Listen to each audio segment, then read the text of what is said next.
Oke guys, welcome back to Daily Charting with Toshi, di mana kita akan daily chart your favorite cryptocurrencies. Dan sekarang kita masuk ke DCWT sesi pertama. Dan seperti yang kita bisa lihat di sini dalam 24 jam terakhir, market meningkat sebesar 2,2% dengan total market cap mencapai di angka 3,85 triliun US dollars. Sebelum kita masuk ke chartnya, seperti biasa gue ingatkan lagi, cara termudah untuk mendukung TCI adalah dengan like dan juga mengklik hype button in every videos. Dan buat lo yang suka dan bisa trade futures, pertimbangkan untuk menggunakan link referral kita di bawah dan mulai trade di Wallby ya. Oke, untuk chartnya kita bisa di sini BTC dengan dramatis ya di hari Minggu, bahkan minggunya bukan minggu siang loh, minggu subuh ya, cedes dia naik dengan signifikan dan ya daily close dan weekly close di atas dari BSB ya. Ya, memang makin ke sini ya, makin tua Bitcoin makin penuh dengan ini ya, suka bikin sport jantung ya. Tapi sebenarnya bisa dibilang ini cukup mirip seperti September di 2024 kemarin, walaupun lebih gila sekarang sih ya. Ini dropnya di hari Kamis, hari Jumatnya masih struggling, Sabtunya juga nyaris ngedoji, minggunya boom naik ke atas ya. Nah, dengan Bitcoin berhasil mantul di 109.503 dan daily close di atas dari BSB di hari Minggu ini ya. Ini juga membuat weekly close dari BTC ya kembali bagus juga. Begitu ya. Nah, coba kita lihat ke September deh ya. Untuk September kemarin pun sebenarnya ini kejadian cukup mirip walaupun less dramatic lah ya. Di September kemarin saat kita reclaim ya, di sini September akhir lah ya. Itu sempat terjadi koreksi lumayan nih. BTC tiba koreksi 3,5%, lalu besoknya 4%. Wah, di sini banyak yang panik. Gimana nih bang? Kita kayaknya gagal nih BSB. Mantul kemarin cuman kayaknya gagal mempertahankan. Gue bilang udah tunggu sampai weekly close. Ujungnya apa? Rabu membaik, Jumat mulai di atas dari BSB bawah. Udah deh, hari Seninnya di atas lagi BSB. Weekly close ini mana? Ya aman lagi. Ya. Udah gitu mulai minggu baru dibanting lagi. Wah bang, kayaknya kali ini hancur deh bang. Gak bisa bang, gak bisa. Udah tunggu sampai weekly close. Selama belum weekly close, BSB itu statistiknya belum main. Ya, jangan lihat di daily dulu, lihat dulu aja di weekly. Oke, tunggu sampai weekly close. Apa yang terjadi? Di atas lagi. Nih, ini daily nih, bikin sport jantung. Weekly-nya seperti ini. Weekly-nya ujung-ujungnya seperti ini. Nih. Mantul, retest lagi. Naik ke atas ujung-ujungnya. Nah, itu. Dan kalau mau ditanya kenapa bang? Kenapa statistik BSB itu sangat kuat saat terjadi pantulan? Ya kalau mau dibilang kenapa nggak tahu. Ya memang seperti itu saja dari dulu statistiknya setiap kali BTC sudah mantul ya. Mantul tuh gini ya buat yang belum tahu ya. Ini perbedaan mantul sama retest. Ini retest nih ya. Candle-nya merah. Masih dalam mode koreksi. Ya. Sementara mantul itu adalah dia sudah terjadi retest di BSB tetapi weekly close-nya hijau. Nah ini mantul. Ini retest ya. Nah setiap kali sudah terjadi pantulan seperti ini bukan berarti langsung nge-pump, enggak ya. Bisa juga kayak begini nih di September kemarin. Retest dulu, bikin sport jantung dulu ya. Orang-orang dikasih panik dulu ya. Tapi statistically speaking nggak tahu kenapa naik lagi ke atas. Dan ini bukan cuma sekali ya. Kita mundur lagi nih. Kita mundur lagi di sini. Retest, mantul, udah mantul apa? Naik. Naik minimal membentuk higher high. Terjadi nggak? Terjadi higher high. Cuman sayangnya di sini nggak lanjut. Dia malah jebol dulu ke bawah lagi, ya. Tapi tetap membuat higher high, ya. Lalu contoh lagi, pantulan di BSB itu di sini nih, di 2021, ya. Saat sudah terjadi pantulan, sport jantung dulu nggak? Sport jantung dulu, tuh koreksi dulu, ya. Ngedam 8,55%. Jadi koreksi kali ini nggak ada apa-apanya. Zaman dulu tuh lebih nggak kira-kira secara persentase, ya. Tapi ya at the end of the day, saat sudah terjadi pantulan, apa yang terjadi? Naik lagi ke atas, begitu, ya. Dan kalau mau dibilang wah kemarin ada apa bang fundamentalnya kok Bitcoin bisa naik ekstrim? Ya sebenarnya kalau bilang ekstrim enggak lah ya, tapi naik dengan lumayan signifikan. Ya lu lihat sendiri ada news apa? Hari Minggu. Nah, hari Minggu kan kasarnya seringnya hari Minggu itu less volatility begitu kan. Ya mulai lagi tuh ya setelah Senin dan seterusnya begitu kan. Tapi ini di Minggu. Quite weird ya kan? Ya balik lagi berarti ya dari data yang kita punya kemungkinan besar ini adalah BSB sedang bermain statistiknya. Begitu ya. Ya jadi makanya gue bilang ya untuk BSB ini jangan gampang panik gitu ya, jangan gampang panik dan jangan sampai kebawa emosi lah. Karena kalau panik udah pasti ujungnya ya itu jatuhnya ke emosi kan. Ya kalau udah emosi, udah nggak tahu kenapa kalau udah emosi tuh udah skill, teknik hilang semua begitu. Ya.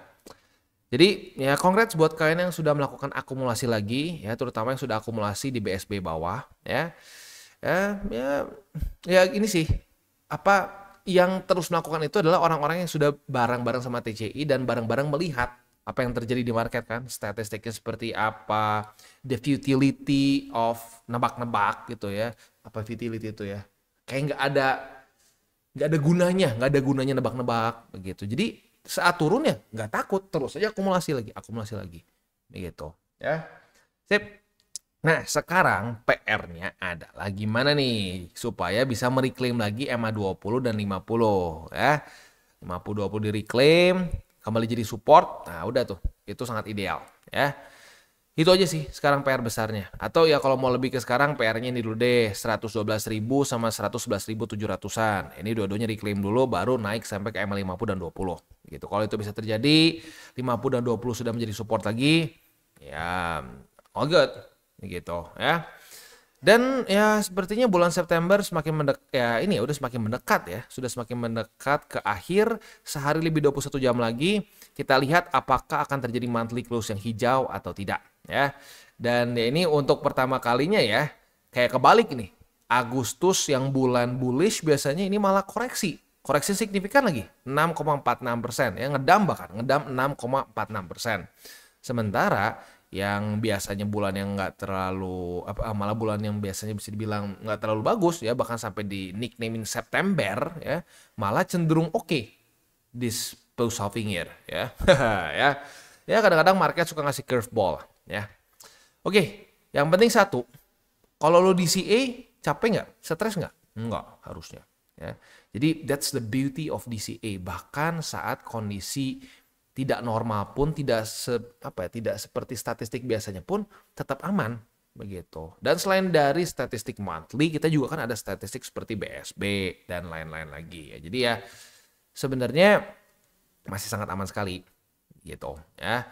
Jadi buat yang nanya lagi BSB itu ya penjelasannya ya, itu kenapa gua tadi sedikit ngomong EMA 21 dan SMA 20. Basically that's it ya. Ini adalah weekly moving average 20 dan 21.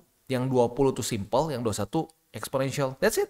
It's like a big moving average lah gitu kasarnya, ya. That's it. Ya, dan ya kenapa sangat berpengaruh ke BTC ya, especially karena kalau karena kripto lain seperti nggak terlalu ya. Kayak kita bisa di sini pantulan ETH dulu gitu ya. Pantulan ETH di BSB itu bisa aja nggak nah di sini ya mantul, lihat apa yang terjadi, jebol gitu, kayak mantul lagi, nah di sini mantul tapi nggak membuat high itu jebol gitu. Tapi kok di BTC nggak tahu kenapa sangat rapi begitu ya. Udah itu aja ya. Jadi congrats buat elu yang terus disiplin melakukan akumulasi ya. ETH juga ya, ETH kemarin kan ya ini ya kita dapat sampai paling rendah di 3.878 gitu ya. Ya makanya gini, selama masih belum kuartal 4 gitu, atau selama BTC masih berhasil weekly close terus di atas dari EMA 50, ya kalau gua pribadi akan terus akumulasi gitu. Very simple. Dan semakin cepat lu mulai ya kalau buat lu yang bareng-bareng TCI di 2022 saat kita dapat bottom ya, ini nggak random. Ini minus 30% dari EMA 200 nih saat dia jebol di sini minus 30 ya, minus 30%. Jadi kita bisa di sini ini statistiknya terus ngulang nih, minus 30%. Kita mundur lagi ke sini nih ya, saat week BTC sampai sini ini berapa? Ini 30% dari EMA 200 ya. Mundur lagi ya, mundur lagi di mana nih, di sini kalau nggak salah ya, di sini atau sorry bukan di sini, satu lagi tuh kan ini satu terus dua, mana lagi ya, oh sorry ini BTC biasa ya. Nah ini yang indeks 30%. Nah, ini 30% ya, atau ya 29,0 nyaris 30% ya. Di sini juga nih. Ini 30% lagi. Jadi sering sekali BTC itu nge-wake sampai kena minus 30%-an di bawah dari EMA 200 weekly. Gitu. Jadi buat lo yang akumulasi barang-barang di situ, ya resiko lo akan lebih kecil begitu ya. Ya, udah intinya sih satu hal, waktu keluar SOP untuk DCA jangan ditunda-tunda, jangan dinego-nego. Dah, gitu ya. Gini, sekarang bagus ya, tapi satu hal juga, jangan sampai kaget kalau sampai terjadi seperti dulu lagi nih ya di September saat kita sudah berhasil bounce ya dan weekly close di atas dari BSB ya. Ini kayak di sini nih ya. Itu masih bisa dibanting lagi. Kita lihat visualisasinya di September kemarin di weekly ya. Di time frame weekly kita bisa lihat di sini sudah terjadi pantulan. Ini seperti sudah aman. Tahunya minggu depannya bisa nge-week lagi, bahkan lebih dalam. Itu bisa saja terjadi gitu ya. Tapi ya yang penting lu udah tahu kan statistik dari BSP. Saat dia terjadi pantulan, kecenderungannya akan lanjut ke atas begitu. So, ya main scenario tetap stays the same, ke atas gitu ya. Sip, next kita geser dulu ke ini deh, data likuidasi. Dalam 24 jam terakhir 346 juta USD terlikuidasi dan gilanya adalah 74,87%-nya adalah posisi short. Jadi dari 348 juta yang terlikuidasi shortnya itu 260, longnya cuma 87 juta saja. Begitu. Jadi ya kemarin terjadi short squeeze begitu ya. Kemarin sempat long squeeze, sekarang pembalasan sepertinya ya. Ya gue harap lu gak masuk ke statistik ini karena sekali lagi tidak ada orang yang berencana untuk kena liquid gitu ya. Berarti kalau lu kena likuidasi, this is a wake up call ya. Artinya lu over leverage gitu ya. Sip, itu aja. Sekarang untuk economic calendar hari ini belum ada apa-apa ya. Kita sudah bahas hari Minggu kemarin, hari Senin ini satu-satunya hari libur kita di minggu ini ya. Nggak ada apa-apa ya. Dari Selasa sampai Jumat full. Sekarang masuk dulu ke DXY. DXY dia mulai melemah ya. Ya bagus lah. Saat dia melemah biasanya risk on asset akan mulai menguat. BTCD struggling dengan MA50 ya. Udah 3 hari ke reject. At least menuju 3 lah, karena ini lagi hari ketiga ya. Kita lihat apakah dia akan ke-reject dan lanjut lagi membuat lower low atau kembali reclaim dan naik lagi ke atas ya. Nah, statistically speaking kita sudah sering bahas ya, BTCD ini cenderung bullish di masa-masa September sampai ke Oktober pertengahan biasanya ya. Nah, di post-halving year itu ya sampai sekarang masih selalu bullish, belum pernah tidak gitu ya. Belum pernah ya, bukan berarti nggak akan pernah. Ya mungkin aja bisa in the future. Tetapi ya gue balikin lagi ke lu statistiknya. Ya. Kalau 10 orang loncat mati, lu mau loncat nggak? Ya enggak lah. Ya begitulah kurang lebih. Ya bisa aja orang ke-11 hoki gitu. Saat dia loncat ada apa gitu, ada yang bawa bantal atau apa, dia hoki lah gitu nggak mati. Tapi ya, do you wanna take the chance? Kalau gue sih nggak. Gitu ya. Nah tinggal pertanyaan satu. Ini BTCD-nya meningkatnya dalam kondisi apa? Idealnya dalam kondisi BTC USD naik. Ya, jadi kasarnya ya minimal cuma alts-nya ke outperform secara peningkatan. Nah yang serem tuh kalau apa? BTC-nya koreksi. Nah BTC koreksi, alts-nya muntah darah. Gitu. BTC-nya outperform alts dalam kondisi koreksi. Wah itu paling muntah darah kalau kayak begitu. Ya, udah. Jadi ya jangan sampai terlalu kaget kalau lanjut naik lagi karena statistically seperti itu gitu ya. Oke, nah sekarang gue ingetin lagi ya, buat elu yang konservatif boleh keep it 60-40 ya, karena pivotnya seperti yang kita sudah bahas sebelumnya mengecewakan ya, pivotnya nanggung seperti tidak ikhlas ya. Tapi buat lu yang agresif dan mau stop rebalancing boleh. Yang tidak boleh adalah apa? Lu TP semua BTC lu. Begitu, karena lo ngerasa akan masuk ke altcoin season, maka dari itu nggak guna pegang BTC. Itu analoginya seperti lo nyabut fondasi rumah karena ngerasa rumah udah beres dibangun. Salah nggak? Salah. Ya, cobain aja. Lo punya rumah, ya, lo bongkar lagi, lo cabut fondasi. Lo kasih hujan, ya, kasih angin kencang, apa yang terjadi tuh rumah langsung kayak Lego, jeder. Ya sama, itu terjadi juga di cycle ini, ya. Buat lo yang sudah sering gue ingetin, ya nggak apa-apa. Gue ingetin lagi, karena para newbies makin banyak. Ya, nih di 2024 kuartal 4 di sini banyak sekali orang-orang yang melakukan itu. Udah bagus punya BTC awalnya, ya, udah cuan gara-gara BTC, ya. Ya, kebawa sama narasi altcoin season, ya. Dibilangnya udah pasti, lihat aja tuh BTCD udah turun begini, udah nggak mungkin nggak altcoin season ya. Ditambah lagi dengan Bang Jerome katanya akan 4 kali cut rates tahun ini ya di 2025 nih. Nah ini ngomong in hindsight di 2024. Apa yang terjadi? Kagak kejadian tuh. Malah tiba-tiba The Fed pelan-pelan bergeser ke hawkish. Akhirnya apa? BTCD meningkat. Nah masalahnya si BTCD ini meningkat dalam kondisi apa? Dalam kondisi BTC-nya ngapain? Dalam kondisi BTC-nya itu malah melemah. Tuh membuat lower low, lower high, lower low, lower high. Ya udah di sini altcoin semuntah darah. Dan banyak yang sampai sekarang masih belum balik lagi. Ya banyak yang kapok. Ya gue harap yang kapok di situ nggak ngulang lagi. Nah buat lo yang belum pernah kena seperti itu, jangan lakukan kesalahan yang sama seperti yang dilakukan oleh para senior lo dulu di sini. Gitu. Dan yang pernah gue lakukan juga dulu di awal cycle. Gitu. Jadi sebenarnya gue share di sini adalah ya kesalahan-kesalahan yang gue pernah lakuin dulu. Gitu. Gue kasih tahu ke lo, gue jabarkan kenapa gue salah supaya apa? Supaya lo tidak melakukan di ya kesalahan yang sama. Gitu, nggak jatuh di lubang yang sama juga. Begitu. Ya, tapi at the end of the day cukup banyak orang yang harus kena getahnya dulu baru belajar. Gitu. Nah gue harap sih lu nggak. Tapi banyaknya seperti itu. Ya. Sip. Beres. Sekarang kita tinggal masuk ke buy limit. Tetapi sebelum kita masuk ke buy limit, seperti biasa gue akan disclaimer dulu bahwa semua konten dari TCI bukanlah financial advice. Ini semua bentuknya adalah edukasi. Lalu bagaimana cara mendukung TCI? Ada banyak caranya. Lo bisa like our video, bisa share our video, dan juga bisa menggunakan link referral kita di bawah. Dan sekarang kita akan dengar dulu pesan-pesan dari sponsor kita pada hari ini. Oke, today's video is brought to you by Wallbe. Dan Wallbe ini adalah suatu platform yang fokusnya lebih ke trading futures.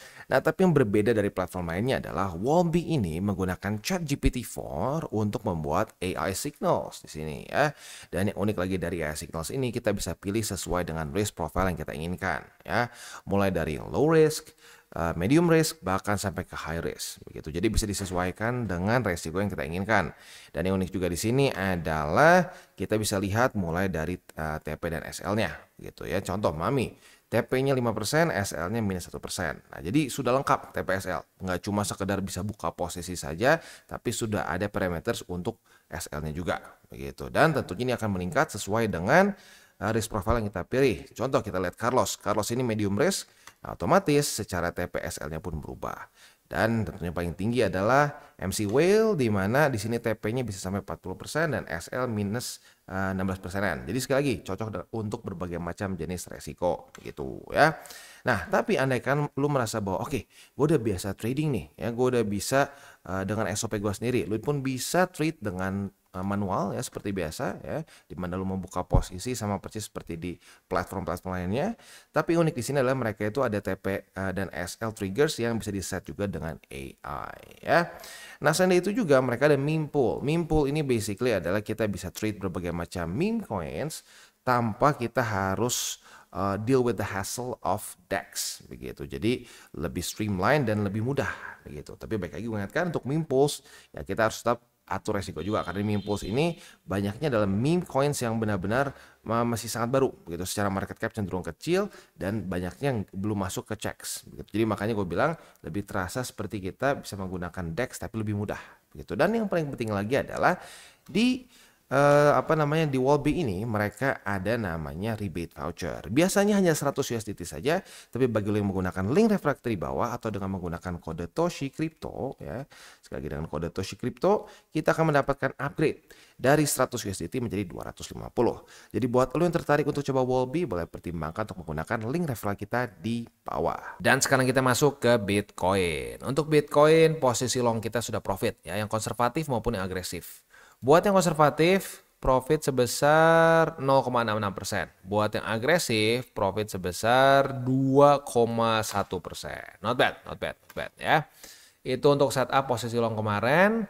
Sekarang belum ada setup futures lagi, jadi langsung aja ke spot. Untuk spotnya, karena terjadi reclaim di BSP atas dan juga 111.752, maka buy limit pertama di 111.752 yang converge dengan BSP atas ya.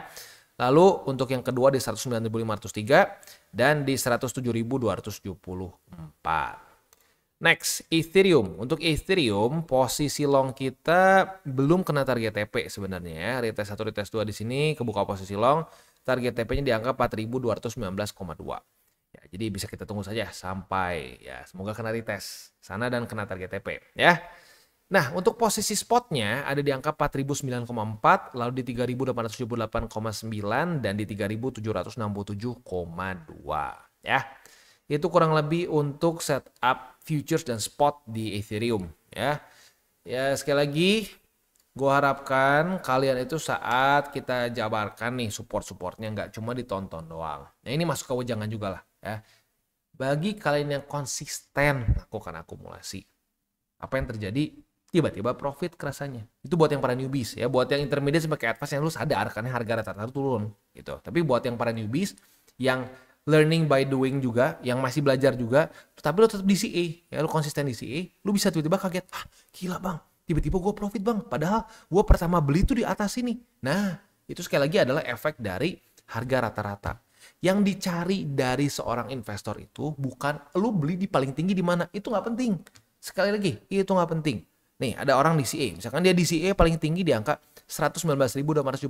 Tapi dia pas turun beli lagi terus dia cicil sampai ke BSB. Emang penting dia beli di sini paling atas? Enggak. Harga rata-ratanya udah turun dengan dia melakukan DCA. That's why gue bilang DCA ini very powerful. Karena kenapa? Lu tidak disuruh tebak-tebakan. Ada support, beli lagi. Ada support, beli lagi. Support yang secara historically speaking kuat, beli lebih gede. Simple kan? Enak kan? Gak stres kan? Iya, itu that's the point of DCA. Gitu loh. Ya. DCA itu ya kita mengakui, kita merendahkan ego kita dan menyadari bahwa kita itu bukan yang punya market. Kalau gue yang punya market, gue ngapain DCA? Ngapain DCA? Ini kalau market gue yang ngontrol 100% nih. Ngapain DCA? Udah aja. Gue tunggu sampai kena BSB.